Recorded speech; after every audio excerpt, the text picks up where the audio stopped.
Yo! Week 6 of the NFL is upon us. Week 5, oh boy, thank goodness that has come and gone. Started off with a shit show of a Thursday night game, but at least it ended with a nice thriller on Monday night. But we'll get through talk about week 5 a little bit. Feeling much better as I hack and cough already. But no more talking. But this week we're going out east. I was thinking about doing Bills and Chiefs, but you know what? I decided let's focus on the remaining undefeated team in the NFL, and that's the Philadelphia Eagles, as they host the Cowboys. As we take a look who will be the beast in the East. Let's head there. And there we go. This is what I want. There we go. You'll have to excuse me from time to time, but well, see, there's Cooper Rush. I did get it right. Teams who have been division rivals since 1961. It's the Dallas Cowboys and the Philadelphia Eagles, and it's all up next.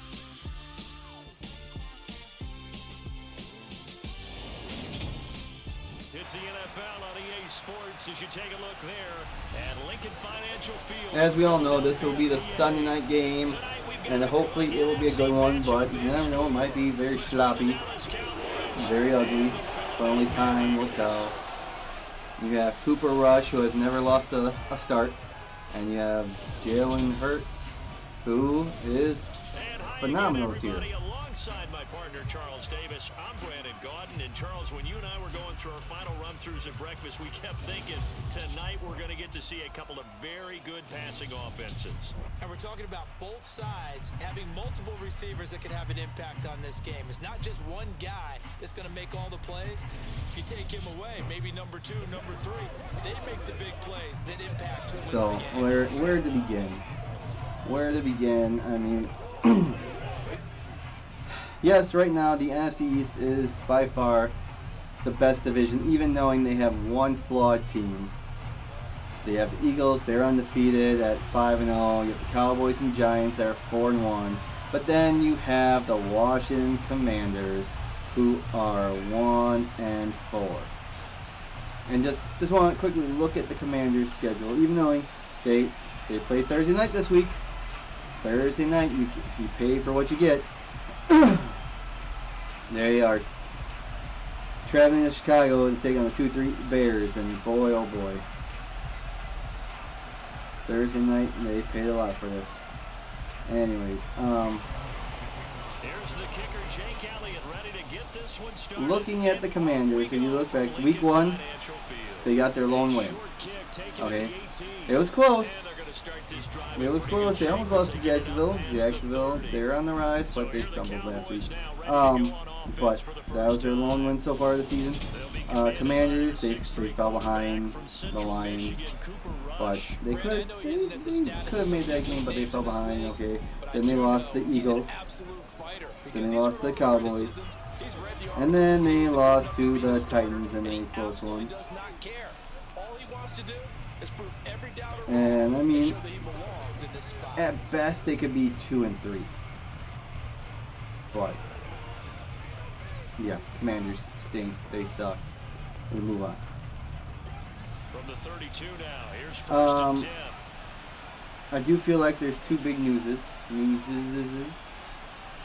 that Right to the air is Rush. one more than the other.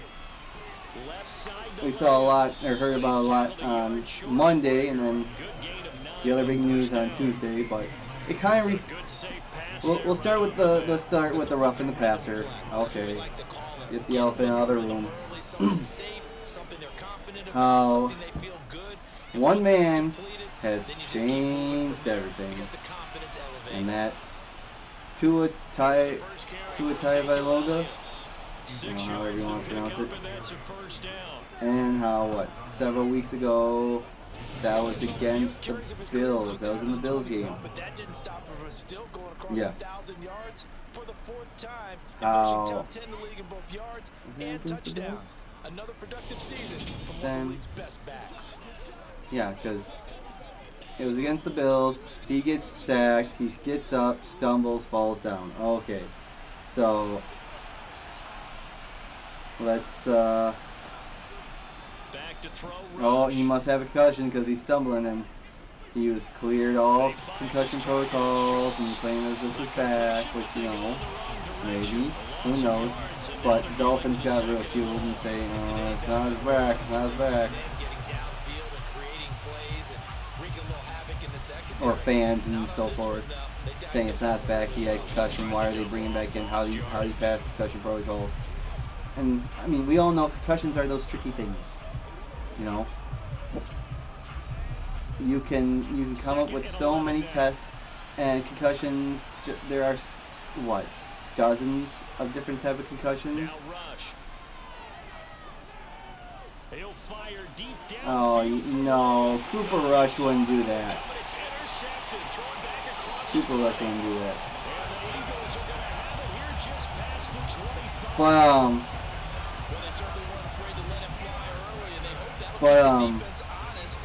You know, he passed, he came back. Bills end up losing that game. Dolphins end up winning. And of course, the Dolphins had a short week that week, and then he goes out. They take on Cincinnati. It was Cincinnati and Miami, I believe, on Thursday night, and he gets hurt early, and he's out of the game. And this time he got slammed, and like, no, we got anytime a player does have a concussion, they should not be allowed back in the game, which I can slightly understand. They look like they're experiencing concussion-like symptoms. Don't let them back out in the field, you know? Don't. That's it. Health is more important. You know, back in the day, be like, rub some dirt on it and get back out there, you know what I mean? At their own 26. And so, They start on the ground here, you know, Tua hasn't played 6. Okay. So now, and they feel like he got thrown to the ground a little more violently or whatever. So now we have the last few games we've seen. There was a penalty last week in the Bills-Ravens game. And that was 2 weeks ago. Has it been that long? That was 2 weeks ago, so that was 3 weeks ago. It was 4 weeks ago was 0-2, I think. I digress there. But anyways, supposedly there was a penalty in the Ravens-Bills game a few weeks ago that, you know, I forget if it was Josh Allen that thrown to the ground and was called for roughing the passer. But mainly it was this past Sunday. And you had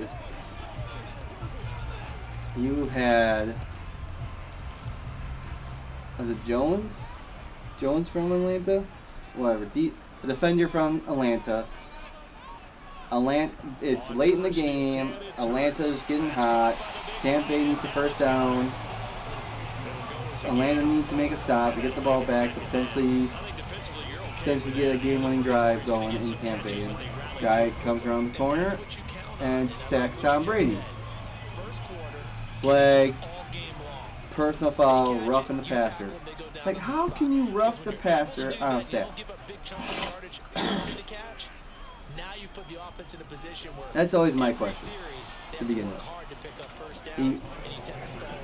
As he's tackling Tom Brady, sacking Tom Brady, he has him roll on top of him and take him to the ground. But no, personal foul, roughing the passer, 15-yard penalty, automatic first down. And what's the defender supposed to do? Okay. He's going deep for Brown. And that will be incomplete. Well, they weren't scared And to let it Tampa fly. end up running out the clock and winning the Brings game. up fourth down. And it's ridiculous. Okay. I think there was another play in a different game that day, but I can't remember it. Here's Aaron Sipos out now to punt. Then on Monday night, Chiefs Raiders, same thing. I forget the Chiefs defender's name, but he comes up, hacks fair catch is made. Carr in the arm.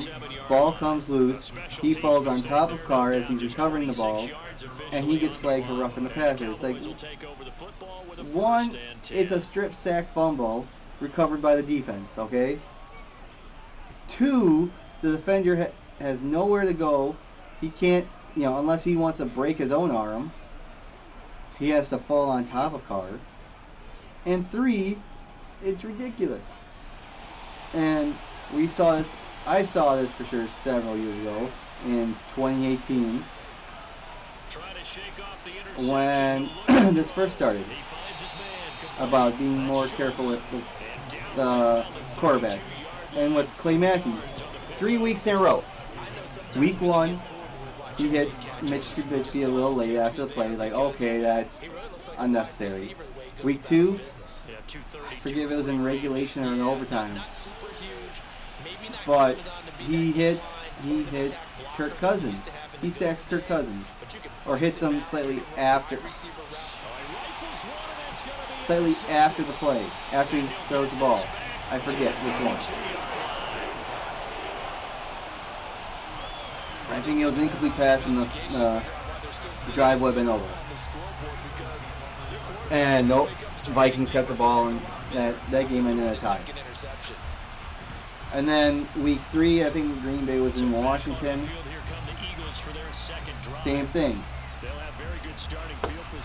And it's like, what am I supposed to do? These are clean hits. These are clean tackles. You can't just be throwing the flag every time a quarterback gets tackled or sacked or whatever. And the thing is, then like in the Chiefs-Raiders game, Patrick Mahomes, he gets whipped to the ground. It looks exactly like the play that happened on Sunday in the Tampa Bay Atlanta game, but no flag. So it's all judgmental calls, and that's what's a bunch of horse honking. It's like Tom Brady. It's Tom Brady. We gotta protect him, so forth. But it's ridiculous. Hopefully they get this right. They don't need to make this a reviewable play, because it's all intent. It's all So they began the play at the 11, and it's a gain of 11, first down. It's ridiculous, okay? To his first year with the Philadelphia Eagles. 104 targets as a rookie, and his 916 yards, they were the most for a Philly wideout since 2015. They go to him there for a first down.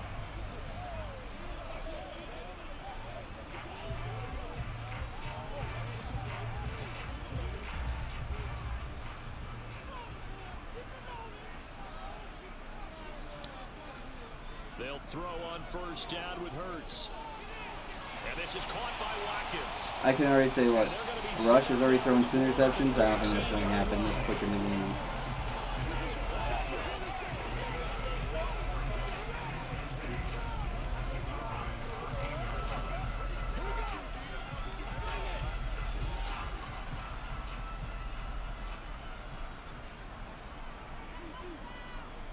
Looking to throw again on second down. Hurts. It's caught on the right side at Smith. And it looks like he'll be just a yard shy of the 5 here as he's out at the 6. Hurts finding Smith for the Philly first. A little football one-on-one there. You just see the receiver trying to run down the defender, meaning he goes right at him and really trying to move him a little bit towards the center of the field so he can put his foot in the ground and break to the out, to the sideline, and make a catch. They'll run with Sanders. And he will take this one in for the Eagle touchdown. Miles Sanders, a 6-yard touchdown run. And the Eagles use the early turnover to get on the board first here in this one. And on his way to the end zone, shedding the tackle, he would not be denied. That's what's called finishing the run. Making sure you power your way through. One-on-one tackle. No running back wants to go to the bench and say, I got stopped just short.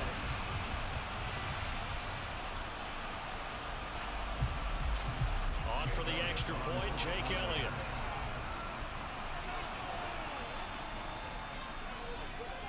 He's got it, and the Eagles lead it 7-0. So that drive spanned 5 plays, and it was Miles Sanders who finished it off with a touchdown run.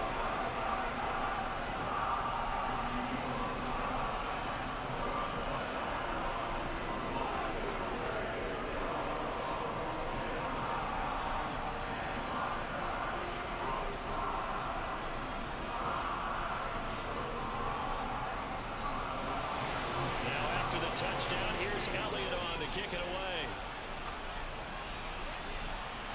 Fields this way up at the 17. And he won't quite make it to the 25. And now Dallas gets set to take the field. And it's been a miserable start for them offensively. Obviously, 2 drives, 2 interceptions. And this is where you have to know your quarterback and know how you actually have to reach him. Do you do it with a little bit of humor? Maybe you break the ice a little bit like, hey, didn't we practice in that color jersey all week? Not the one that you're throwing it to? Or maybe you have to be stern with it. But whatever it's going to take to get the message, it has to be done. He's putting the game in jeopardy.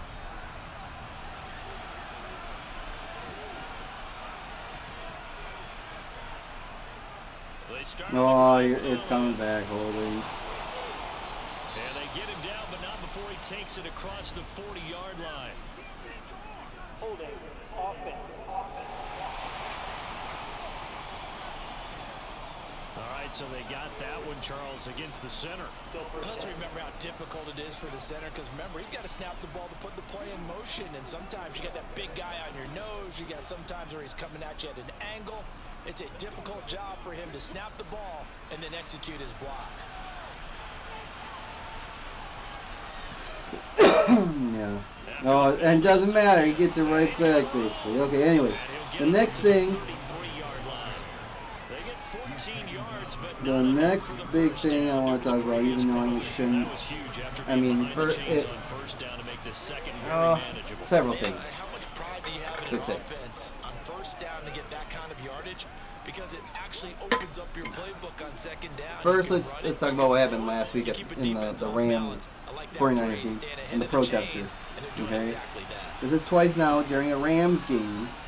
I don't know if that's the correlation or not. If it's the Rams or it's just that it's in California or whatever. There's been 2 protesters now during a Rams game, one in LA, one in Santa Clara, San Francisco, that has ran on the field and used a pink flare. I'm assuming it's for the same cause, dealing with whatever pig slaughterhouse or whatever. I don't know. Not that I don't care. I just don't know the situation. You want to protest, you have that right, but once you trespass and interrupt and interfere in things, that's a different maker. You could be at the game and have signs and protests, so forth, and not make a huge scene, but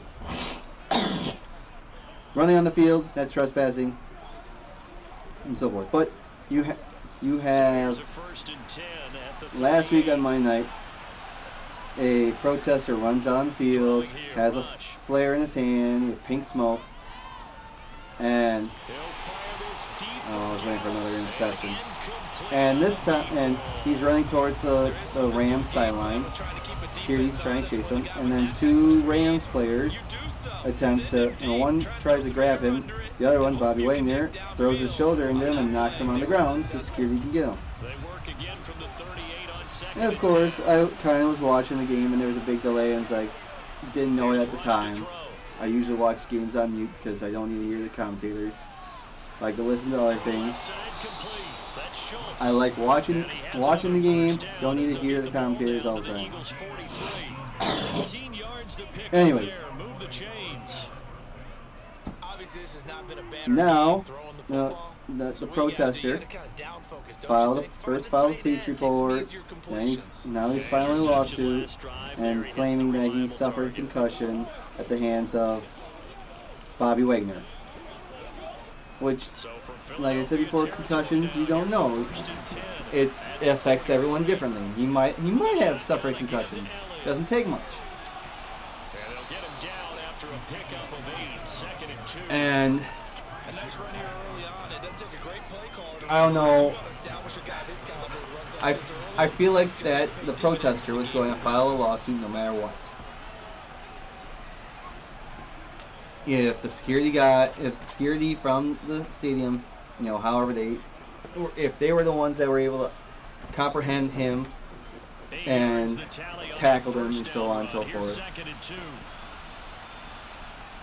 and how they would have done it, I feel like he would have sued them no matter what. And like, you know, I feel like it's like, you know, a burglar breaking into your house and tripping over an ottoman and breaking his leg and suing you for his hospital bill. Like, you're the one that intruded in the house. You're the one that broke in. You should not have. Oh my goodness. You should have no rights to file any lawsuit. Okay? You're the one in the wrong. Everybody knows this. Okay? You are in the wrong. Okay? You, like my example, you broke into somebody's house and you had the intent to steal or kill or whatever, but you were too clumsy, tripped, fell, broke your leg, and now you're suing for damages.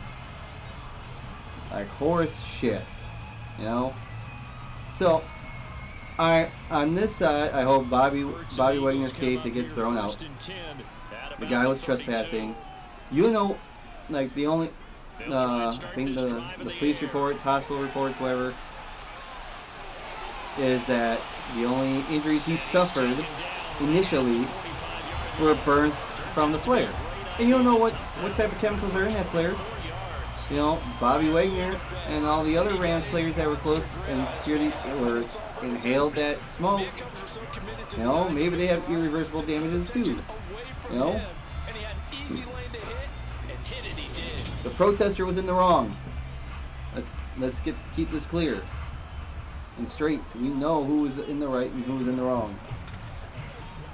If someone's coming at me with something, I mean, I don't know. Yeah, it's like, you know, where I work. Unfortunately, I work in retail. Okay, and that's my slight fear. I know someone's in the wrong, and they're doing something that they're not supposed to, and I knock their ass to the ground. I'm going to get fired. You know, because you're not supposed to do that. Oh, there goes Hurts again. And it's like, I shouldn't get fired. I mean, depending on my actions.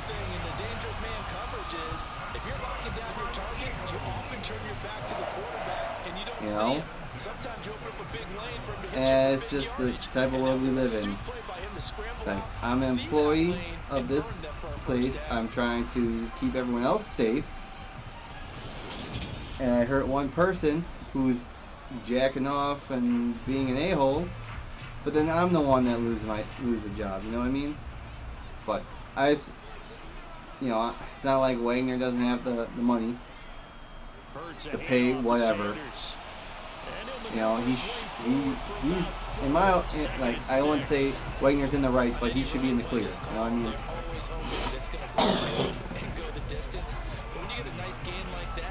You're able to do so many things anyway. Run essentially the same play again, continue to move the ball on the ground, or you can decide to throw the ball now because usually you have the defense back on its heels. We have this scenario though. What happened at the end after the Raiders Chiefs game? I mean, the Raiders had a chance. They had the ball late. Yeah, was it 3rd and 1 and 4th and 1? Was that on 2nd down?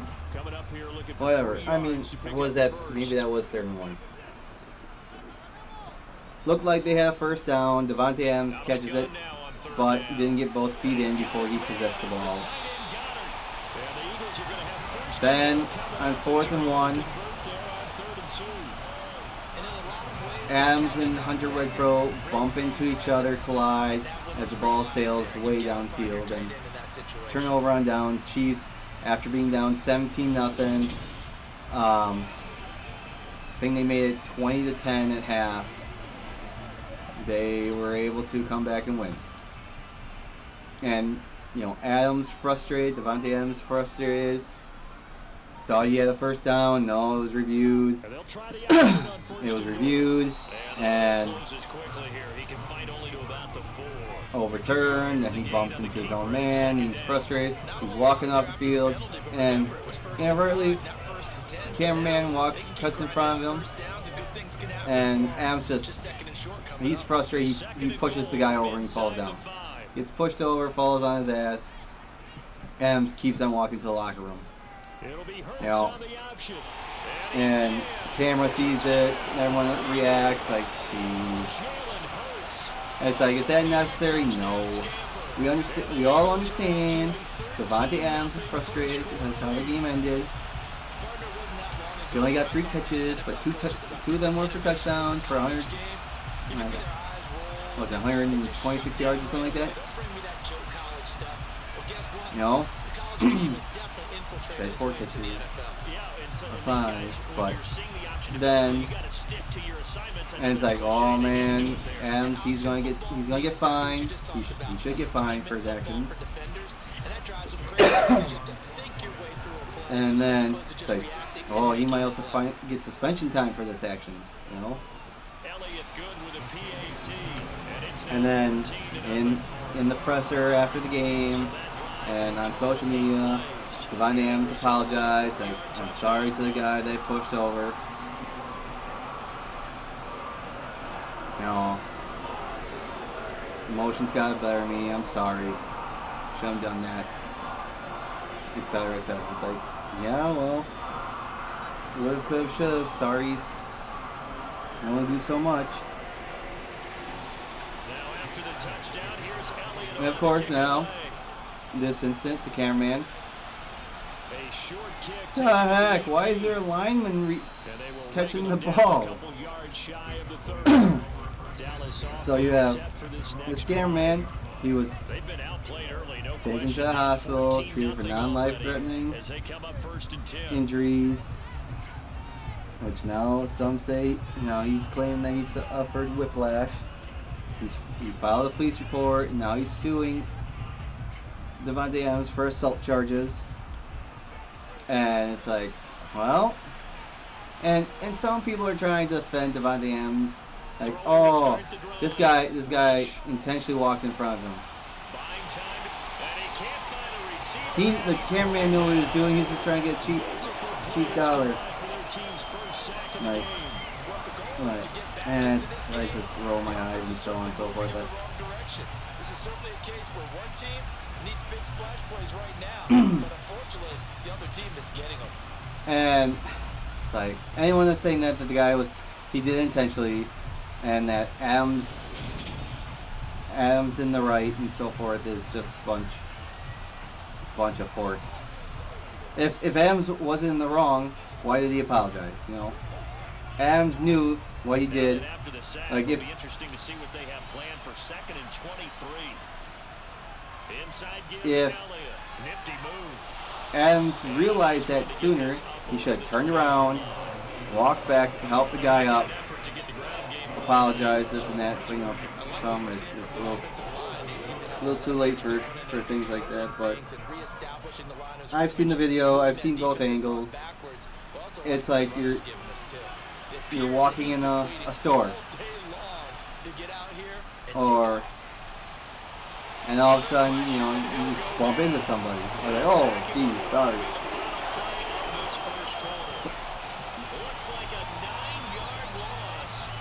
But like the cameraman's just walking, head down a little bit. Not really. It kind of looks like he's not paying attention as well. And he just cuts in front of Adams, and Adams stops and extends his arms and pushes him over. Not really necessary. It's just Adams Now a fair Just catch stop, called let the guy for and pass, taken and here, keep on and that going. will You set can be up mad. these guys in great It's field like, position. you're mad, you're frustrated, you don't need to take it out on 25-yard line. anybody That else, one you know? by any stretch. And the Eagles will have great starting field position And, here but, as they take like, over. I haven't seen any of these I have never seen any of this stuff when he was in Green Bay. It's just, in my opinion, once you put on that silver and black, it changes you.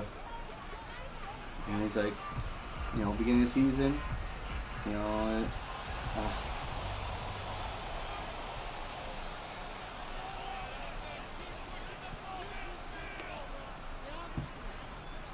They'll run with Sanders up the he middle. wanted to move out there. He wanted to raise his family out there. Felt like it was a good place to raise his family. He wanted to be closer to his initial family and stuff like that. It's like, well, sure about that. I know there's nothing to do in Green Bay, but it is what it is, I guess. Officially nothing on that last run. They'll try again, 2nd and 10. Another run with Sanders. And he'll take it inside the 40 to the 39-yard line. So, Just not a whole lot of room to operate there on that carry. there's that. Adams is going to get fined. I can't really see him get suspended. Maybe a game if that. Is the 33 on 3rd down. And now there's rumors that, oh, the Raiders are going to cut him or trade him They'll drop to throw. because of this instance. Like, they're not going to cut him. They're not going to trade Adams. No shortage of impressive moments from him thus far. Now he's halfway to the century So, mark, and we're still in the first half. There's been no answer for his running ability so far by the defense. I can't wait to see what adjustments they'll have to make during the halftime break.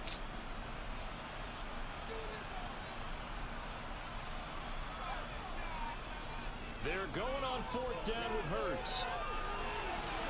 And this is caught. It's Brown. And he is going to have an Eagles first down as the defense nowhere to be found there. A gain of 20 on 4th down. I don't know about you, but I'm going to give him a little bit of credit for fortitude there. 4th and inches, and they don't run the football. Normally, you just wedge your way through, fall forward, find the yardage.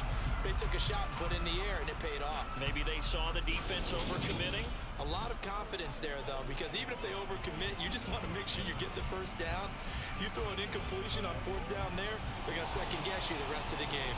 From the 13 now, they work on 1st and 10. Up the middle they go with Sanders. Now this will leave him a yard short. Nice pickup of 9 yards on 1st down. That play wasn't quite as big as the play that preceded it, but still, gotta like the way they're moving the football, partner. Absolutely. Pretty good room to run on that last play. Yeah, they didn't get a first down, but still, you'll take runs like that each and every time, won't you? From the 4, this is 2nd down and 1.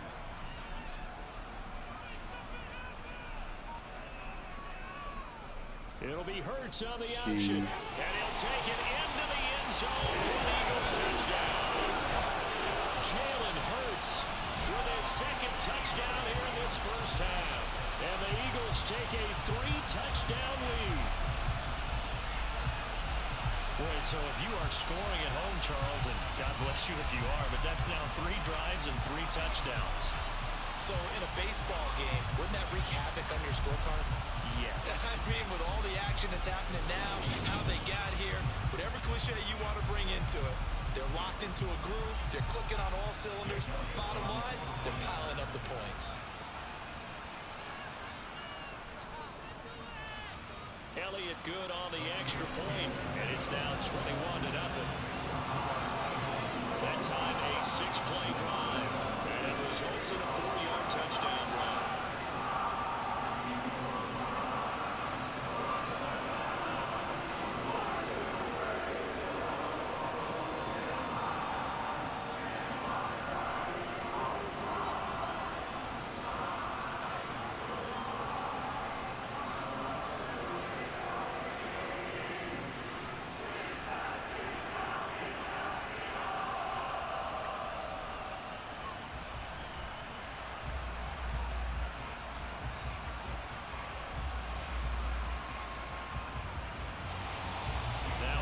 Touchdown. Here's Elliott on to kick it away.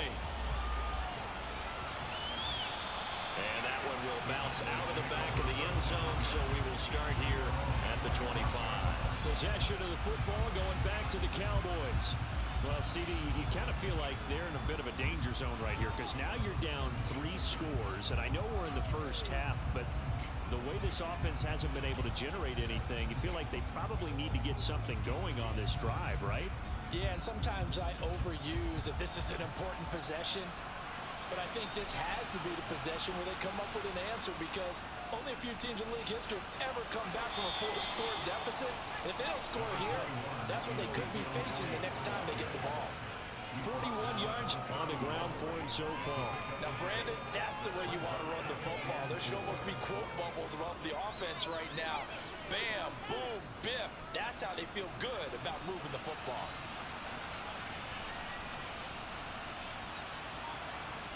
From the 31, Rush. He'll get this to Elliott. And he gets this up to the 34 out of bounds there. And just 3 yards on the catch there. He couldn't get away. And that will bring up 3rd and 1.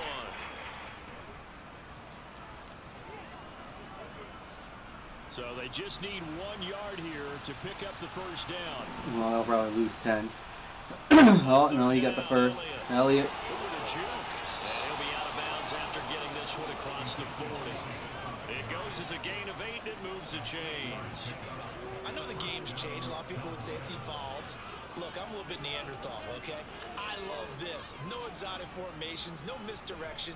Just line up and run the darn ball, pick up the first down. I love it. Yeah, 3rd and short. That's what you're supposed to do. Like you said, old school smash mouth football. And he gets it right away. Complete here to his receiver Brown. Only able to gain a couple there, and it'll be 2nd down.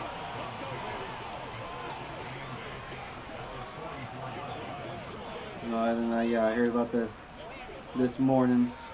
Alright, so the NFL had their second international game in their international series. Up the middle, here's Elliott. Green Bay finally went to London, getting the 32nd team to play over there, and unfortunately they fell short 28-22 because they decided not to play 60 minutes of football and only played 30.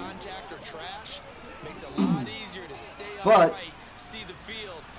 apparently the New York Giants punter James Gillen is still in London because of a passport issue.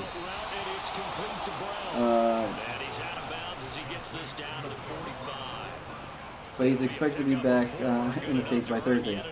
Giants punter remains in London following a trip over the weekend as he works through some passport issues. The Scottish Hammer, sources tell me, and the Scottish is expected to fly back to the U.S. on Thursday, though the team will not work out punters just in case. Will work out punters just in case, yeah.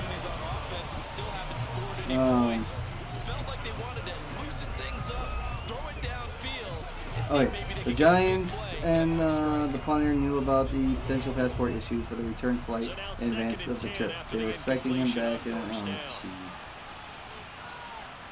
Back to throw Rush. So yeah. So the Giants are their punters in Scotland or in England or whatever. Whatever. Anything. Being able to run it and catch it with equal proficiency. Already a pair of 3rd down conversions for them. And then I heard a good conversation about this, and I was thinking this to myself. Oh, excuse me. So, the international series has been going on since 2007, with the exception of 2020, where the NFL has played at least one regular season game outside the U.S. and on foreign soil. Quarterback pulls it, runs to the outside end. Some teams, though, you had London, you had, actually a few years prior to 07, you had the Niners in Arizona play a game in Mexico City, which completely, I forgot, or whatever. And then they plan on playing a Monday night game in Mexico City this year again. Toronto played a few games, Buffalo played a few games at Toronto. Throwing again on second down. Rush. Got a man and he hits him in stride.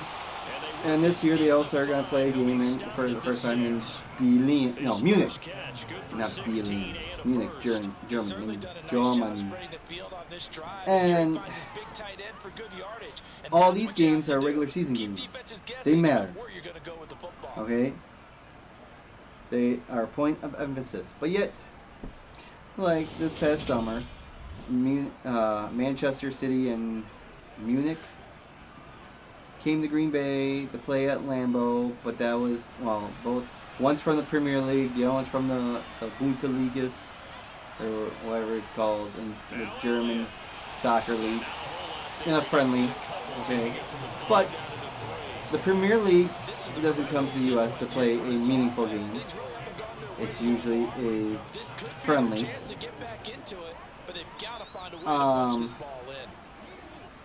So the ball position now at the 3. Here's and so why? I mean, the NHL just started. The NHL just kicked off, officially started last weekend, and they played. It was San Jose and the San Jose Sharks and Nashville Predators. They played in Prague, over in the Czech Republic. They played 2 games. Those were meaningful games. This Eagle defense, they won't give but yet you don't see. This is 3rd and goal. Well, the KHL, that's the Russian league, I think.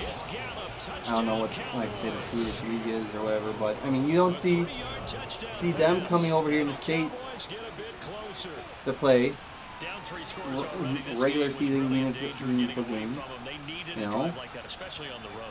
So why are the U.S. leagues going overseas playing meaningful games? I get that, you know, you want to expand your audience, and like, here we go, we're not going to just give you friendlies, we're going to give you meaningful games. And then, you know, I'll have to look up if any team that went to London won the Super Bowl the same year. Or, no, I already know that answer, technically. If it was 07, you had Dolphins, Giants, and Giants won the Super Bowl in 07, so. But then they had a bye following the week. So.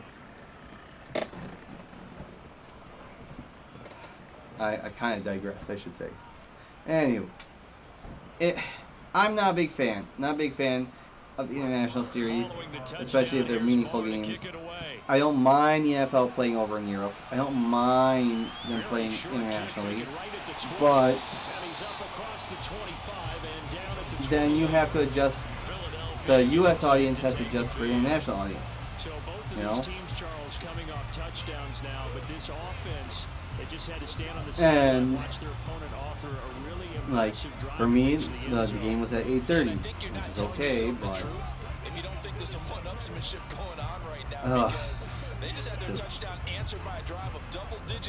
it's like, what was it, 2 years or a year prior, before they started the international games in London, they still had NFL Europe, okay? Which, you know, I like the concept, I love the concept, but when Goodell, Commissioner Roger Goodell, took over, he did not want that, and he didn't want the second-rate players over in Europe. He wanted the main name stars, the big name stars in Europe, playing in Europe. So after the run for no gain, here's 2nd and 10. Burt sets up to throw it. And it's like, well, like in the NBA and the NHL and the Major League Baseball, I guess, you do get the big name international stars to come to the United States to play, compared to, say, playing in Japan or in on 3rd down, he'll drop to throw. I don't want to say China, but how many people go to China to play basketball? But Europe, that might be the 3rd down stop that they needed, because they've had a lot of trouble slowing down this offense in the first half. Baseball in Japan or in South America, or the Caribbeans, I guess. But hockey, Now a high kick, almost a pooch punt. Oh, it must be really windy. A well-hit ball there. 50 yards So, on the punt, 3 on the return. And it will be 1st and 10 as they take over. And out now come the Cowboys. I mean, right now, Charles, it just feels like they're trying to keep pace. They did score the touchdown last time out, but they still trail by double digits here. We'll see if this offense I don't know. I is just don't once care again for up to the task. international games. They'll just put it that way. Drive, they've got to be pretty revved Maybe up, I'm don't you just think? sore taste because Everything they my were team doing was lost, but working it is pretty what it well. is. They go back out there with the same mindset, playing the same tempo and the same Preseason pace. games, I don't To mind. make something happen in this one.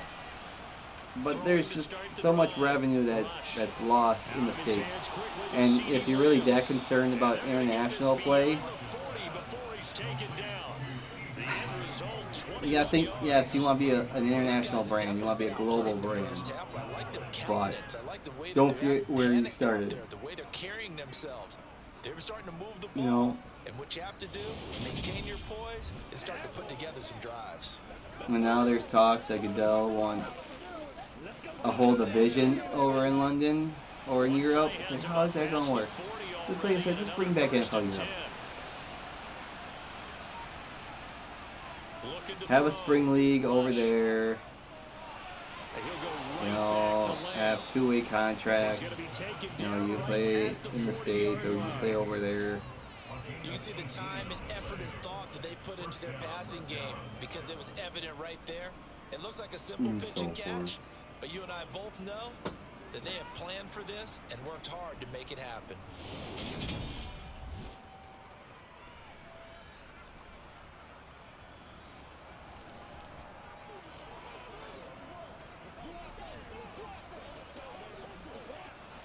Back-to-back good plays have them on the move on first down.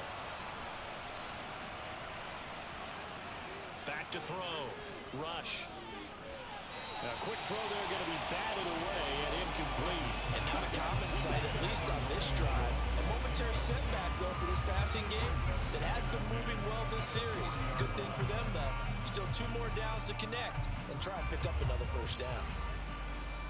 So 2nd down and 10. Once again, they'll go from the 40. 10th carry now for Elliott.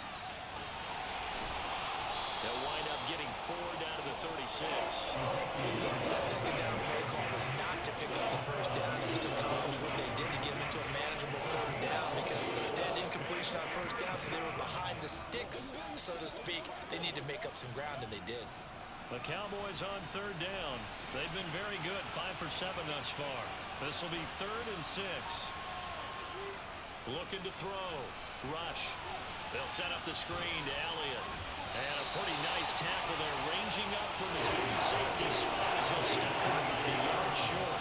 5 yards on the screen, but that'll take us to 4th down. Boy, now they're well read defensively, and this is all about diagnosis as a safety and being decisive because he saw it setting up in front of him, able to knife through there and make the play.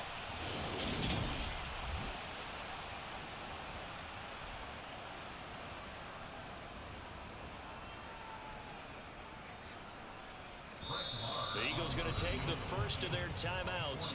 So as they take it over, we step aside.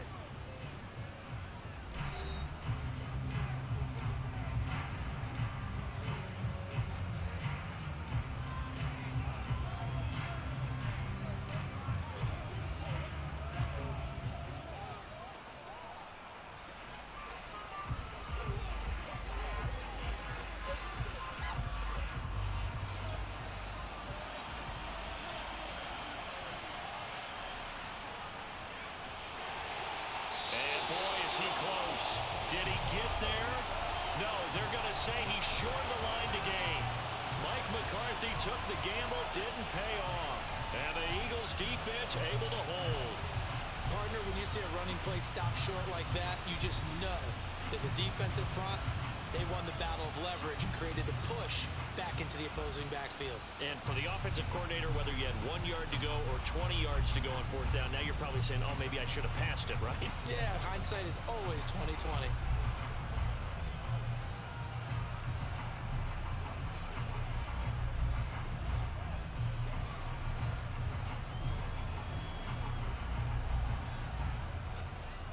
Line of scrimmage, the 31 now on 1st and 10.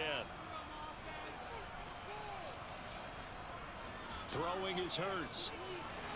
And I forgot to mention that we had our first NFL firing to head coaches of the year, in-season firing, and that was Carolina firing their head coach Mike Rule. Just because of how they started, and very disappointing. And we'll see if Carolina can turn it around. From the 35 on 2nd down, Hurts connecting quickly with Goddard. And they'll get him down on the other side of midfield. Good strong throw and catch right there. And so far in this game, the alleys have been open for them to get completions, and they're taking advantage of it.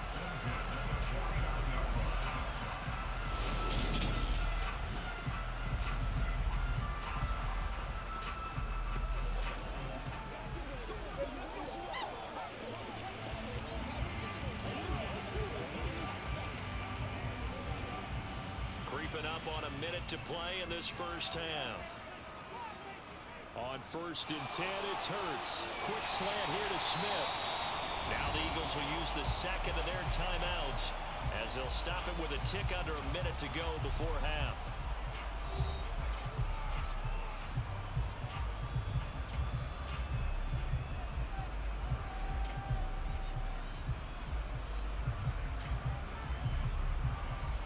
Ahead of the chains now, 2nd and 2. Hurts. He's going to drop this down to Sanders. And he'll be stopped at the 28. On a play that started at the 14, they pick up 14. So many times in my career, I've heard coaches talk about completions or run game. But as long as we're there at the catch and we get guys on the ground, we can live with that. But if you're going to give up 10, 12, 15 yards after the catch, then your defense is going to be in a lot of trouble.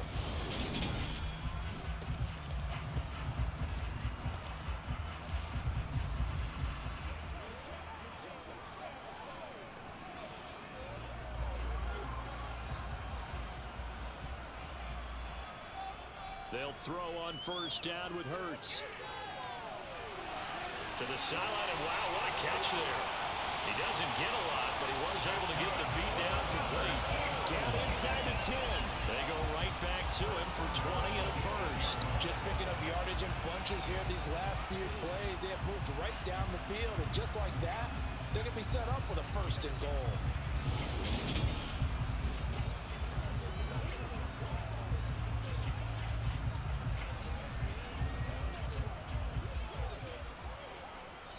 A chance to really cap off a big first half here as they come up on 1st and goal. Here's Hurts to throw. Sanders with a catch along the sideline.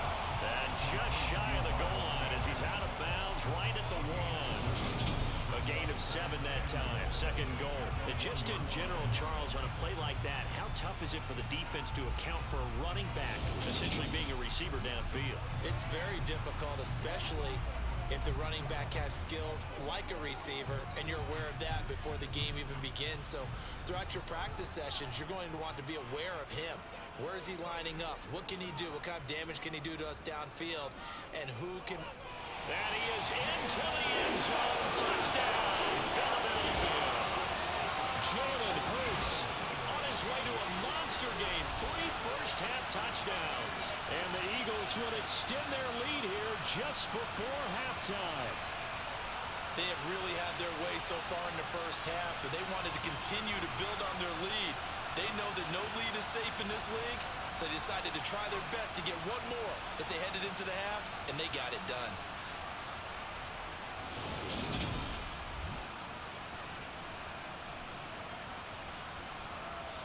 Elliott on for the extra point.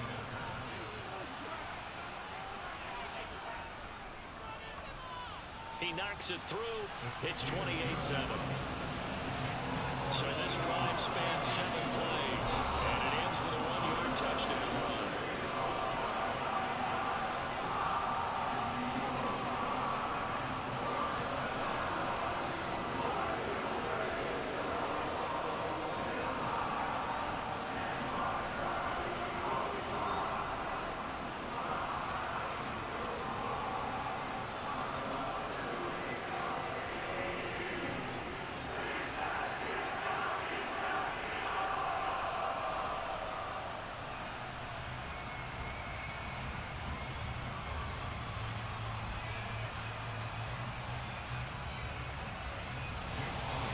So not much time to speak of remaining in this first half as the kick's away.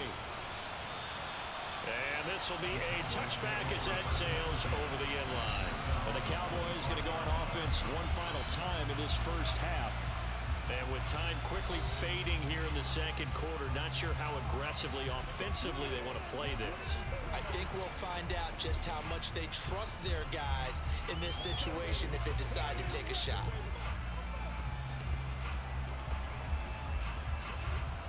But just 18 seconds remain till halftime as they come up on 1st and 10. And they're just going to run it here up the middle. Oh, he's got a little daylight. And an anxious moment or two there, but they do get him down.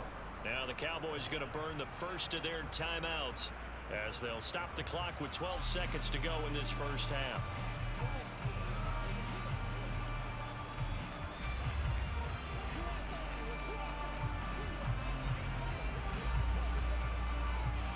The big play to start him out has him at the 45 already.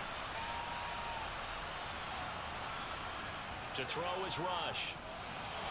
Pressure comes and down he goes. The Eagles get there for the sack. Now a timeout taken. Perhaps a chance for I truly feel this game will be much closer. Dallas has a much better defense. I know they are the home team, the Eagles, but I feel like sacks a growing theme in this first half. just saying, I just feel like is way out of proportion. Another try after the first down But sack. Madden is back at even at 3-3. After getting the first one right, season opener, they dropped 3 in a row and now they've won 2 straight. So we'll see. One more play before half and then halftime, and I'll be looking at the games for this upcoming week. They'll be in search of 8 yards here as they hope to convert the first down. Hail Mary. Shot before break. Rush. That's not going to do anything for you. It's So halftime. So we've come to halftime here in Philly with the Eagles on top. As we'll send you down the coast now to Orlando, that's where we find Jonathan Coachman ready with our EA Sports Halftime Report. Coach. Okay, Brandon, thanks very much, and welcome in everyone to our downtown Orlando studios and this EA Sports Halftime Report. First, though, let's get a check on the next-gen stats from that first half for the Cowboys. And they didn't get a whole lot accomplished through the air in those first 2 quarters of play. They'll need to up their game if they want to rally all the way back. Meanwhile, for the Eagles, they too didn't throw the ball as well as they would have liked.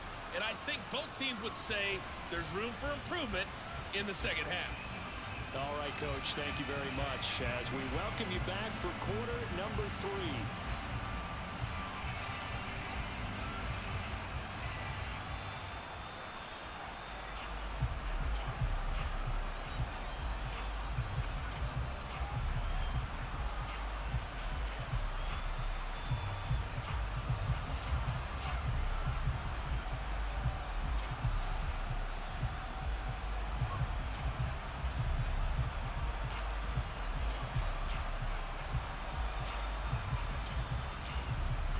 So the Eagles with the lead, and they're going to get this football first as the third quarter gets underway.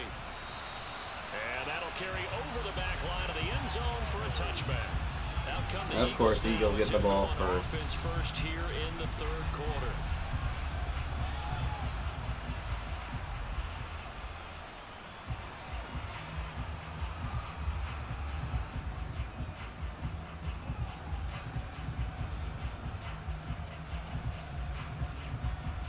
And the Eagles come up here 1st and 10 at their 25-yard line.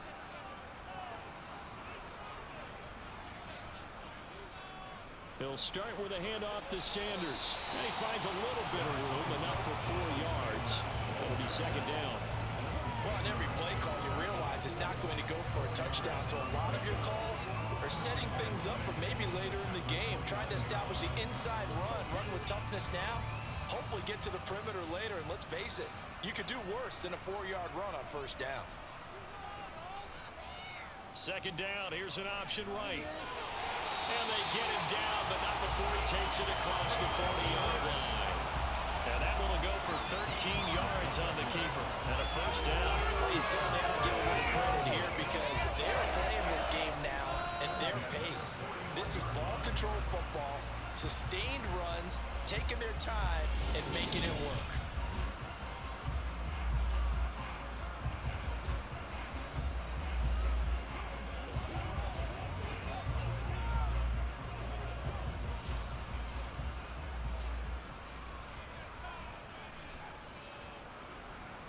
But first down hurts. This will be caught by Brown. So just 3 yards on the completion there. And that's going to bring up second down.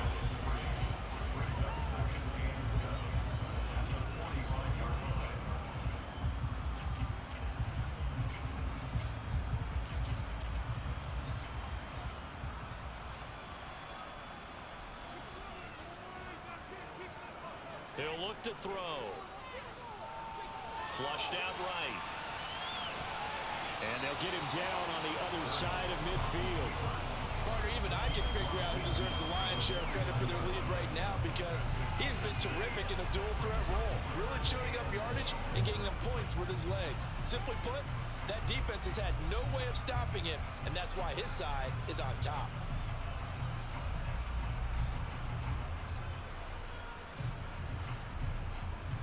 Heavy set out there on 3rd and 1.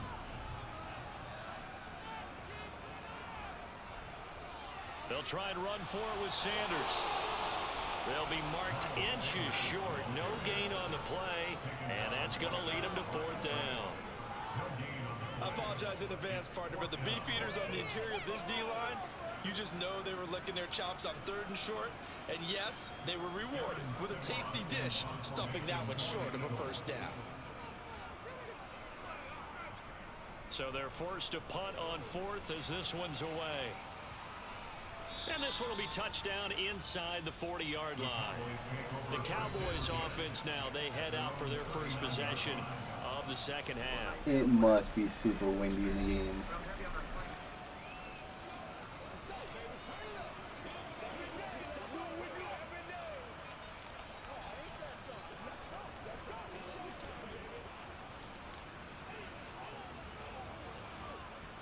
Good starting field position for them here as they come up 1st and 10 at the 39-yard line. Rush. Looking left side, and he's got a man. That's Ferguson. And they're going to get this up to midfield. And what a nice example there of a tight end doing exactly what he needs to do. How about how he worked his way to the outside, made sure he secured the catch, and then anything after that, we count that as a bonus. And indeed, he gets enough for the first down.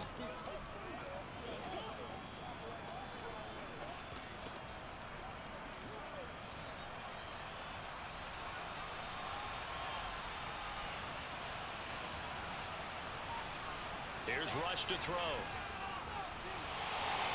Eagle pressure, too much this time. Down he goes.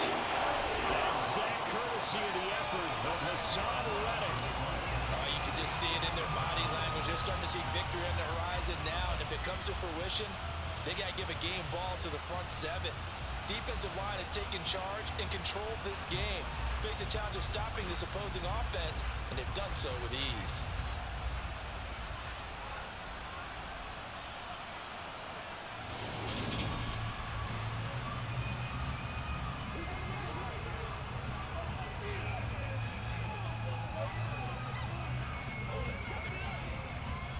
Pass protection has been a problem all night long as they come up facing 2nd and a bundle. Out of the gun, it's Elliott. Strong run, but he's corralled just beyond the 40. And they only get a yard back there. They'll be left with a 3rd down and long.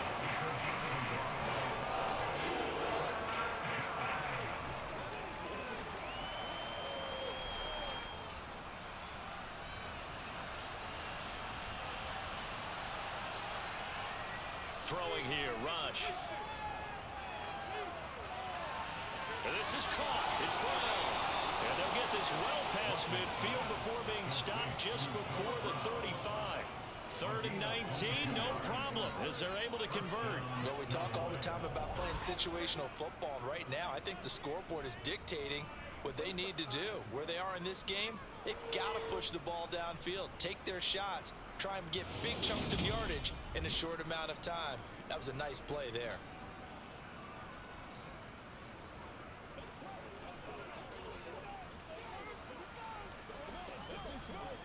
So from Philadelphia territory now, here's a 1st and 10 at the 36. Back to throw. Rush. Eluding, and he can't get rid of it. He's taken down. The defense rising to the challenge and setting him back on the sand. My man, it's been a rough night for that offensive line, and it's only getting rougher. 5 sacks now that they've given up in this contest so far. It feels like the witching hour out here, doesn't it? Okay, stupid question. What's the witching hour? Yeah, the witching hour. That's when everything goes haywire late at night.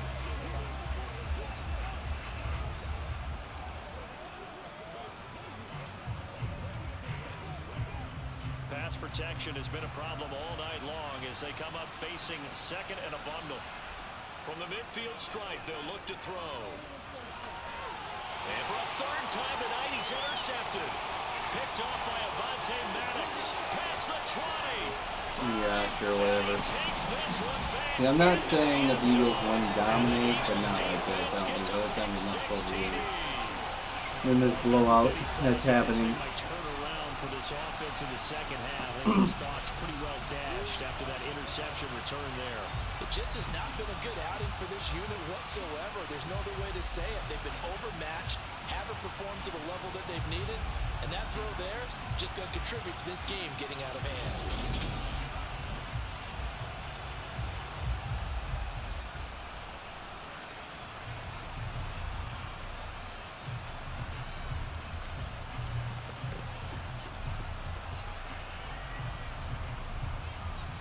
Elliott now to add the extra point.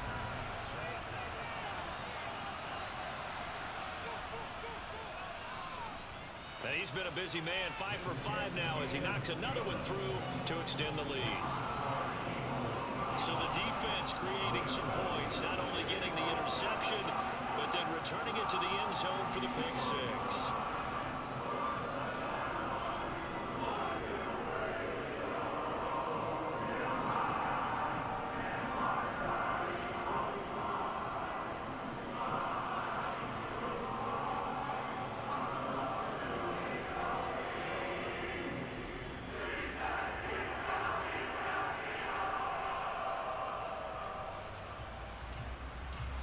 So they throw the pick 6. They'll get another shot at it now as this one's in the air. Very short kick taken right at the 20. And he takes this near the 25. Just a little pass there. Call it the 26. And now this offense comes back out onto the field. But we haven't exactly been treated to a nail-biter in this one, CD. And if they cannot score here, this one's pretty much all but over. Are you saying that you feel like people are starting to think about getting out of here, maybe beating the traffic in order to get home or to their final destination? Yeah, I don't think there's a whole lot of reason to hang around, especially if they can't score here. Yeah, you're right about that because it has been pretty clear who the better team has been in this one. And in a league where we talk about every game being a one-score game as we go into it, watching this blowout, let's just say it's been unusual. Certainly a nice job there by the defense rallying to the football and getting him on the ground, but I think the play gets made by the defensive front because if they can't get upfield, their job is to go ahead and get low, almost get into a ball sometimes, stack things up, and make it difficult for the runner to find a hole. And give him 6 yards here as he's stopped near the 35 at the 34. Let's not quibble about the gain there on 2nd down. That was a positive play because that was a take-what-you-can-get situation. Got out to the tight end. Now it gives them much better opportunity to convert on 3rd down. They'll come to the line needing only 2 yards to gain the first here. Elliott running right, dancing away at the 35. Only 3 there on the pickup, but that's enough to move the chains. Someone's been having a good game so far, and you know something? A lot of it's been power running. They decided to turn him loose again on 3rd down, didn't they? They did indeed. He delivered the tough yards. A lot line of scrimmage, the 37 on 1st and 10.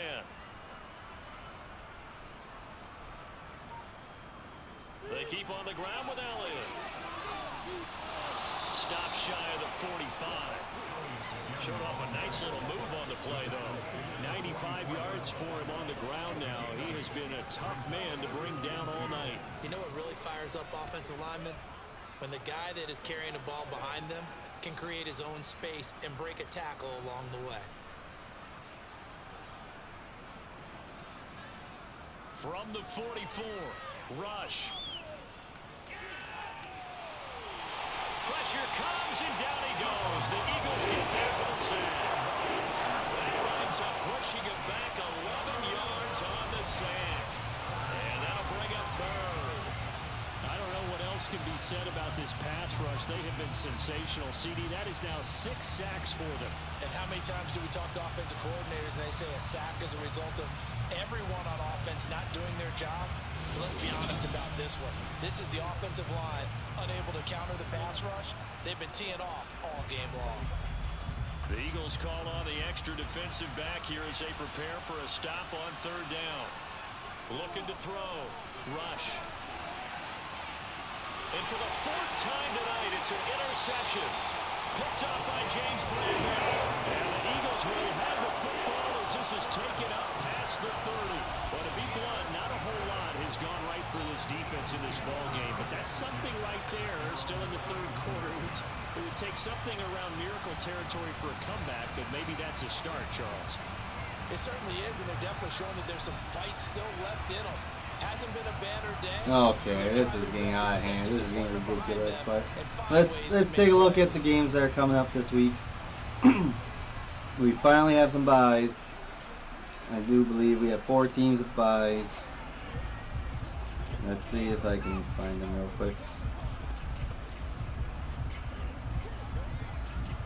Hurts and the Eagles come up here 1st and 10 at the 31-yard Oh, line. dang it. That's not what I want to do. Okay, NFL. They start on the ground here at Sanders. And he'll get a few yards here to the 34. Week 6, which we are in. The Detroit Lions, Houston Texans, Las Vegas Raiders, and the Tennessee Titans will all have their first byes. And these are much later than usual, because it always seems like week 4 is the first time we have byes. And now it's week 6, but the byes go until like week 14,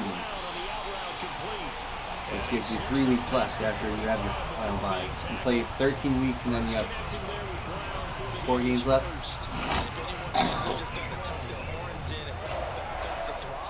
It's kind of ridiculous. In my mind, you got what, 18 weeks now. I would say, what, weeks 8, 9, 10, 11. 8, 9, 10, 11. It should be the bye weeks. 8 teams have byes. It's around the middle of the season. Do it.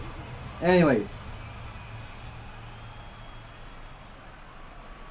These are the games that are coming up this weekend, starting with Thursday Night Football and that horrible game, Washington at Chicago. No international games this week.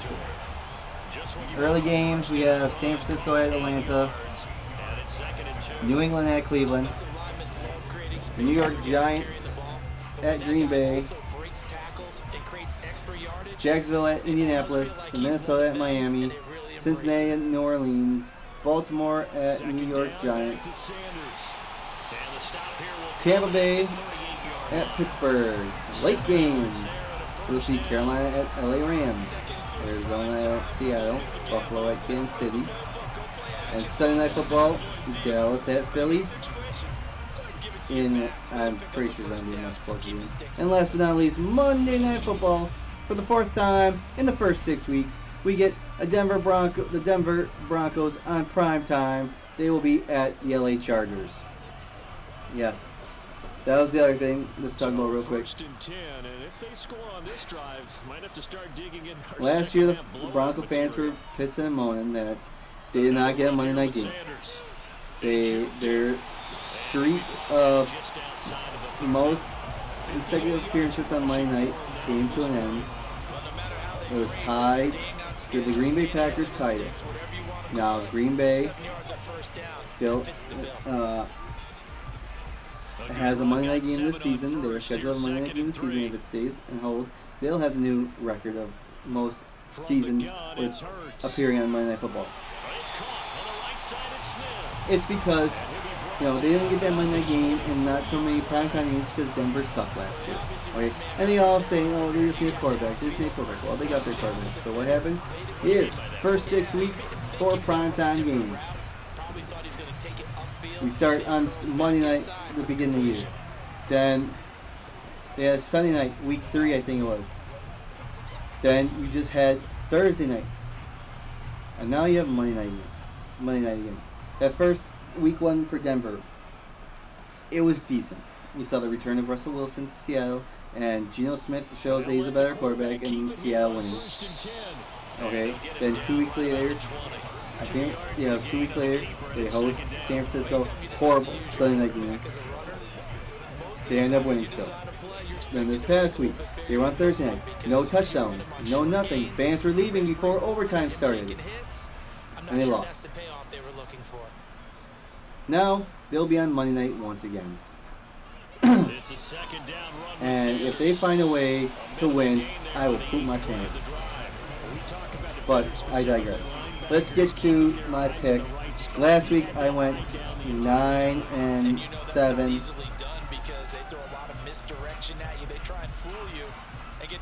Let's see.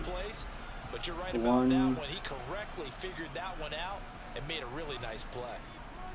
Out of the gun now. Oh no! If I went with one of my underdogs missed. And able to get him down, but he does reach the 5. Another underdog missed. I went the Cowboys over the Rams, or hit.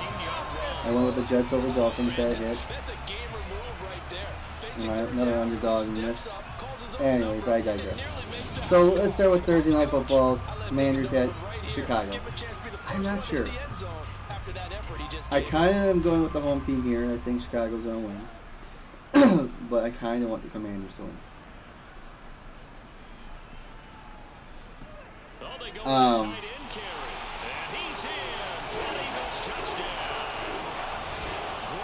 If I have to think long enough, who I like, who's going to win,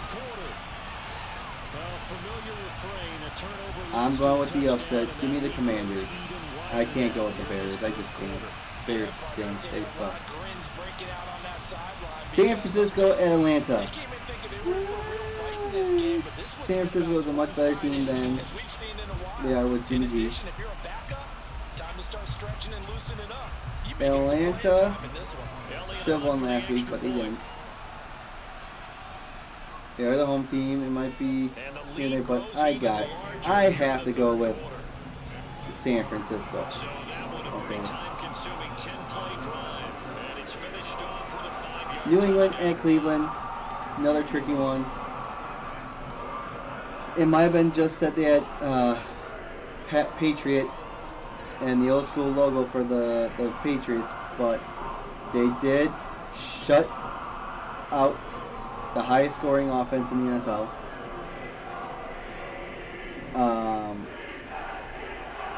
They were home, but now they're on the road against Cleveland, who is a pretty much decent team.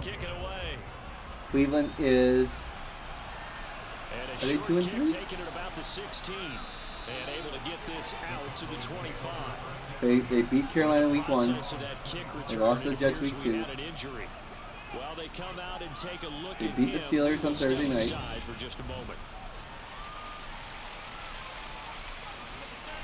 Then they lost 2 straight. Right? Maybe? I don't even know who the Browns have played so far this year. But you know what? I'm going with, my gut tells me New England. I'm going with New England. About set for this next drive by the Cowboys offense. The Jets at Green Bay. I hope Green Bay can turn this around. Clean this up and make it look more respectable now. A win, that's probably gone out the window, Charles. But they are going to be wearing their throwback 50s jerseys. I hope Green Bay can turn this around. They need to play 60 minutes. They need to run the ball. Give the ball to Aaron Jones. A.J. Dillon. Short passes. Okay? No 3 and outs. My boy Rodgers just chucks it down the field. Like that. You run the ball. You give it the ball to your best player, which is Aaron Jones. And you go from there. Give me the Packers. Jacksonville at Indianapolis. I got it right earlier with Jacksonville hosting Indianapolis, beating them. Now it's the other way around. I mean, Indianapolis did find a way to win last week, but it wasn't thanks to them being that damn good. Jacksonville did just lose to Houston, and Houston was the last winless team. Yeah, I think the ultimate goal, good execution, be sharp, and find a way to put some points on the board to make this thing look just a little bit better. Runs over it. Throw left side complete. That's Elliott. He had a great move. Still be stopped shy of midfield. But I am going to go with Indy here because they're home. Well, there have been a ton of sacks. They were just trying to prevent another. So what you're telling me is the conventional way is Minnesota for them, huh? at Miami. See, Miami already ruled out Tua is going to be out again. I don't know what the status of Teddy Bridgewater is, but if Miami doesn't have their quarterback, they're not good. They will stink. I do not want to pick the Vikings, but I'm going to anyways, because they are unfortunately the better team.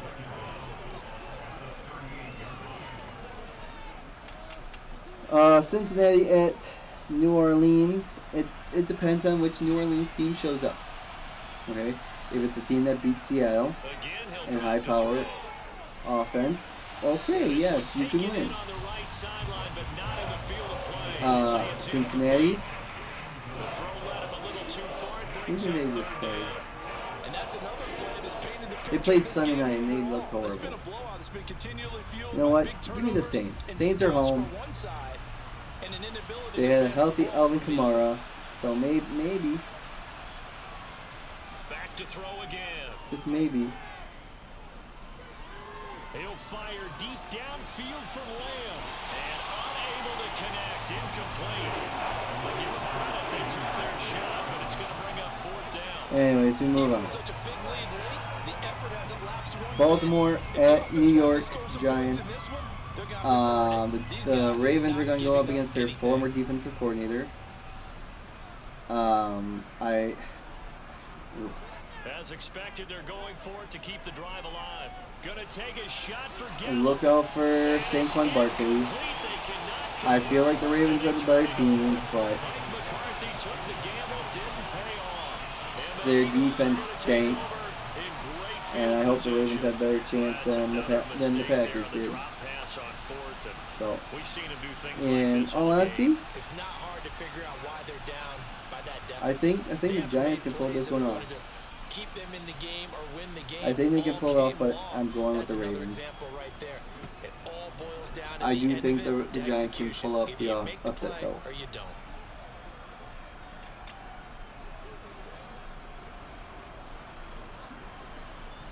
So here's a 1st and 10 at the 38. Tampa Bay at Pittsburgh.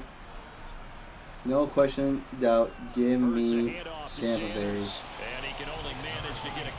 Pittsburgh stinks. Mike Tomlin has never had a losing season until this year. I'm already sticking a fork in Pittsburgh. They are done. They're not going to have a winning record. They'll be lucky to be around 500. So, sorry, Mike Tomlin. You're going to give Pittsburgh their first losing record in, what, 2 decades, maybe 3? I think like 2003 was the last time they had a losing record, or 2002. And that was when Bill Cowers was the head coach. Yeah, they love the idea that they can take the air out of the football at this point of the game That means they're really counting on that offensive line. Okay, we move on to late games. Carolina at the Rams. LA Rams. Because you got to tell your quarterback, hey, Can Carolina get their first? Can they bounce back and have the room coach turn everything around? I don't think so. Rams are better. On 1st and 10, it's Sanders. And win. They get the dub. Arizona at Seattle. Since Seattle's the home team, you know what? I'm going with Seattle. Geno Smith and company will take on Kyle Murray, and business will be done. The big game on Sunday's afternoon slate: Buffalo at Kansas City. I think if it does not live up to that playoff game from last year, people are going to be disappointed. Boy! As a wideout, when you take that handoff and you're coming around the edge, you're expecting to see nothing but empty space. I'm going with. I don't know. Things I can really go don't south know. in a hurry, and that's exactly what we saw on that play with a loss. I mean, Kansas City fell behind early at home, but that was against the Raiders. If they fall behind early against the Bills, I don't think it's going to be easy for them to turn it around. Just a yard on the run there. But since they're the home team, you know what? I'm going with the home team in the Chiefs. Sunday Night Football, Dallas at Philadelphia. I do not believe it's going to be. On comes Jake Elliott for the Eagle field goal. From the left hash, this from 37. The kick by I don't think it's going to be 45-7 late in the fourth. Maybe say 31-28. But I don't think it's going to be a blowout. The Eagles have always been close games all season. But you know what? Give me Dallas. I'm going with the upset here. Give me Dallas. And then Monday Night Football. Chargers. No way Denver's going to win. Be lucky if they score a touchdown. Give me the Chargers.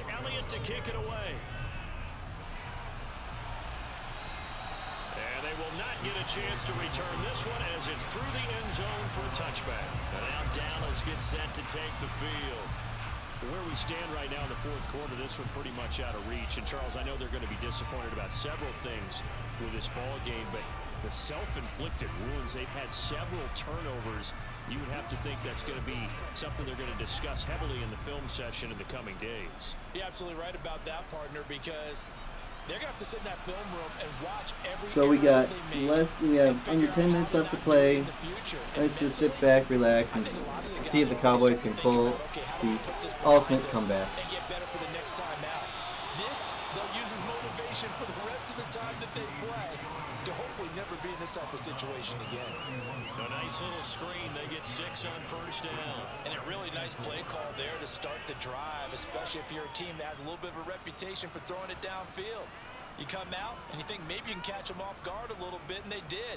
Little screen pass, backdoored them, and that time worked well for a solid gain.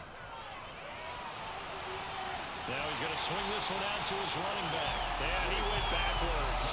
He'll be down at the 30. It'll be a loss of a couple on the play, so now third down coming up. I thought that wasn't a bad time to call the screen. I thought late game, down on the scoreboard, had to figure they were expecting a pass downfield. So the edge rushers, they're coming. That could have hit big. You're right. Good recognition defensively to snuff that one out.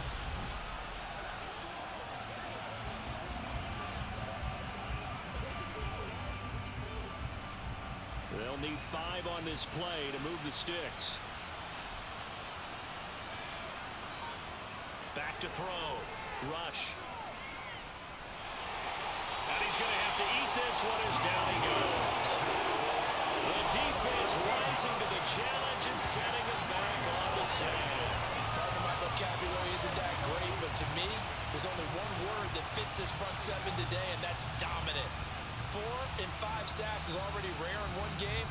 Getting to more than 6 in one contest while winning by this many points, an absolutely astounding effort by every player involved.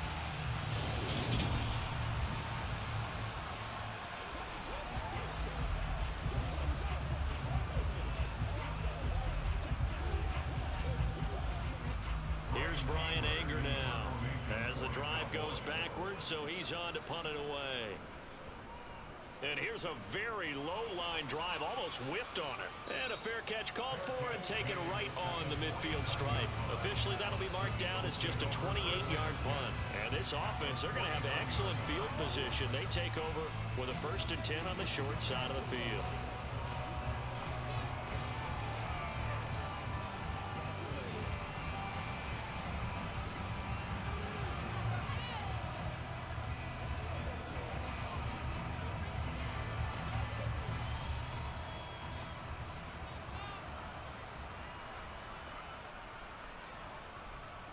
They'll run with Sanders up the middle. And nothing much materializing there on the first down run. He'll get a couple, and that's it. Well, any lane that might have been open there was closed pretty quickly, and that was because the defensive front, they won that battle at the point of attack at the line of scrimmage. They used great leverage, held their spot, and stacked him up. 2nd down, back to Sanders. He'll get about 4 here, down to the 43-yard line. When you find that kind of yardage, you couldn't be more confident as a ball carrier. And guess what? You're going to go back and tell your offensive coordinator, I'd like to keep carrying it, thank you. The offense on 3rd down tonight, lacking much success, just 2 for 7 to this point. This is 3rd and 4. Hurts sets up to throw it. He finds his tight end, Goddard. That's complete. And he's brought down short. 2 yards there, needed 4.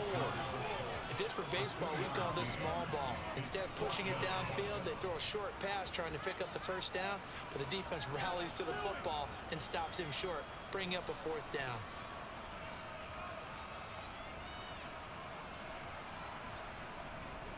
They'll try and throw for it with Hurts.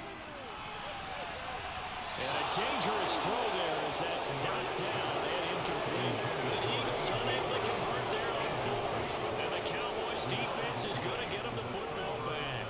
So we were looking at each other up here in the booth when they went for that saying, oh, wow, talk about trying to add insult to injury. Some teams are just like that. You know, some philosophies, some coaches are like, look, when I got a chance to put some more points on the board, I don't care what the situation, I'm going to do it. And they're also the same coaches as a general rule that if someone does it to them, you won't hear people protest out of them. That's just who they are.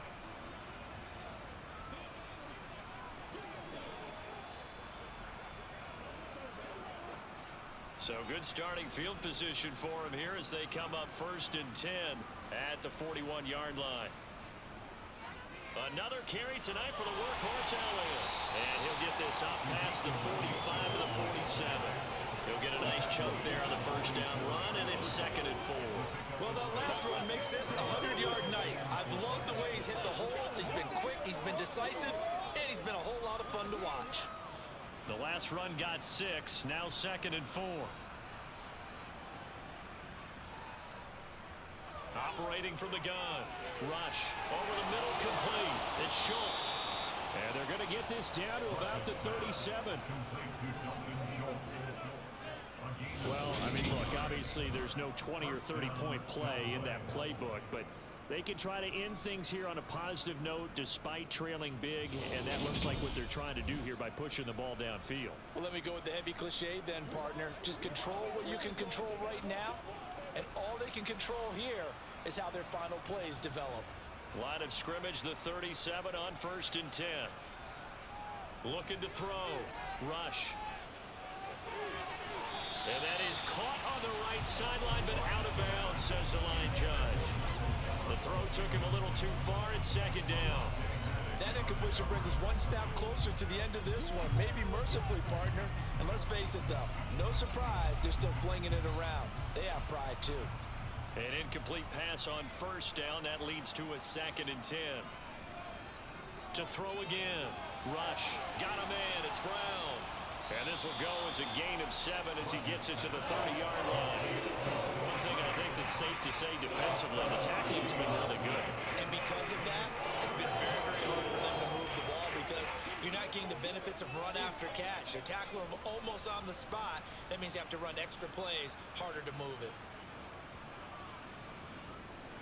Off the play fake. Rush.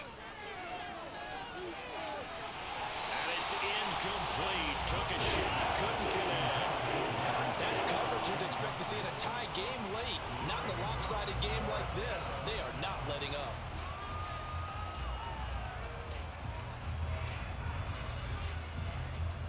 Brett Maher now for the Cowboy field goal. This will be spotted at the 37, so it's a 47-yard attempt. And that is not going to get there. Oh, he missed it short. It's no good, and they will remain well behind. Well, this winds up an empty possession.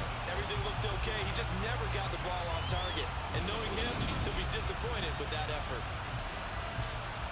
Here comes Eagle offense now as they get set to take over here. You just kind of feel for the defense right now. This deficit, they have not been able to stop them the entire game, Charles. And some hands on hips, some long faces out there on the defensive side. Oh, they're like, oh my gosh, we got to face these guys again here. Yeah, people don't understand how hard it is when you're on the side that's being dominated to keep your head up and continue to play hard. And that's what they're going through right now, trying to find that pride inside of them to allow them to continue to fight, even though they are down huge in this game. They'll start this drive out on the ground. Credited with a 1-yard gain there to make it 2nd and 9. That's it. That's what you want. Straight ahead positive gain. Just keep that clock ticking.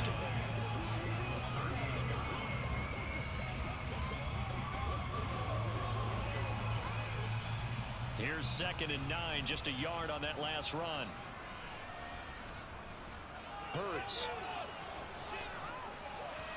And this one taken in on the right sideline, but not in the field of play. They say it's incomplete. The throw led him a little too far. It brings up 3rd down. Well, up big here in the 4th quarter, up really big. That passing incompletion, I don't think they needed the completion, but Charles, this is an offense right now that they're just having fun. They're clicking on all cylinders. Yeah, you're right. They didn't need a completion. They certainly don't need any more points, but they're not going to turn them down. They're going to continue to run what they have in their playbook, and they still want to run it efficiently. And they've got it well across midfield, down to the 40 before it's all said and done. That good for 22 and a 1st down. And carries like that, that's how they're going to continue to salt this thing away here, Charles, in the 4th quarter. Yeah, how about that? A new set of downs. Clock continues to move. No better way to close out a game than to tap those mastodons you have up front and say, guys, keep pounding them. Let's keep the ball, keep their offense on the sidelines, and let's close this one out.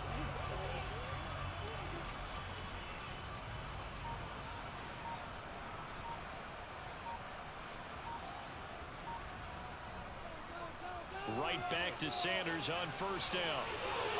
And an excellent job of finding the opening as he's got this now all the way down to the 22. Another big hitter there. This one good for 18. Well, that's a carry they have to be satisfied with. And throughout this game, they've been satisfied with what he's given them. Whenever they've needed a big run, a 1st down, he's the guy they've turned to. And it doesn't matter what the defense thinks. They've got the confidence to keep handing it to him and keep picking up good yardage.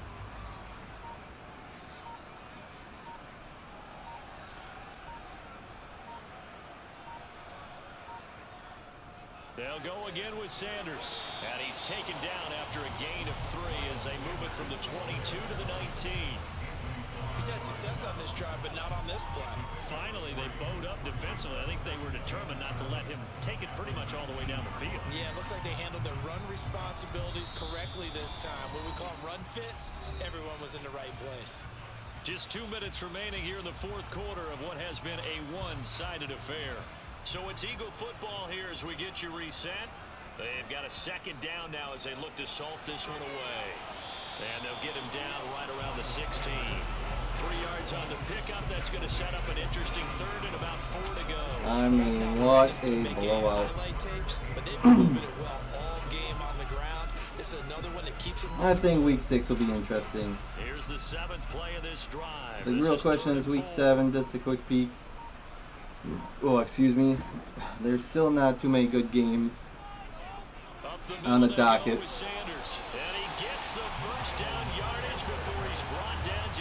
Quick peek. We might do Chiefs 49ers. Third down, that's a good job of situational football. Understanding where the 1st down marker was and getting there. There's not too many. I mean, you got. We're not going to do Thursday night with the Saints Cardinals. We got Packers Commanders, no. Bengals Falcons, no. Lions Cowboys, no. Colts Titans. Giants Jags, maybe. They both. Jags would have to win for sure for me to consider that game. They'll run with Sanders, and he'll find his way down Browns Ravens, maybe. Jets Broncos. Let's give a lot of credit to the offensive line. They've been able to move the ball. Raiders Texans. The entire game. And while that wasn't a huge one, that's okay. They'll take them in short, steady bursts. Seahawks Chargers, maybe. But right now it's we have Dolphins Steelers, no, and Bears Patriots, I might know. So there we go. Game's officially over. Thank goodness.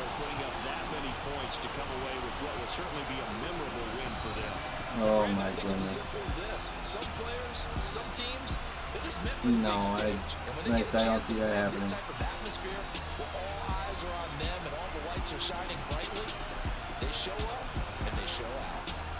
But there you have it. Eagles dominate.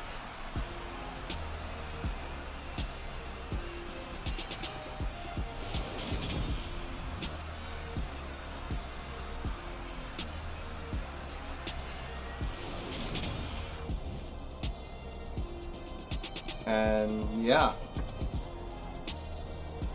So there you have it. Eagles destroyed the Cowboys. I think it's going to be a much closer game than that. I don't think it's going to be a blowout. But there you go. Enjoy football this weekend. We'll see what happens. And until next time, adios, muchachos.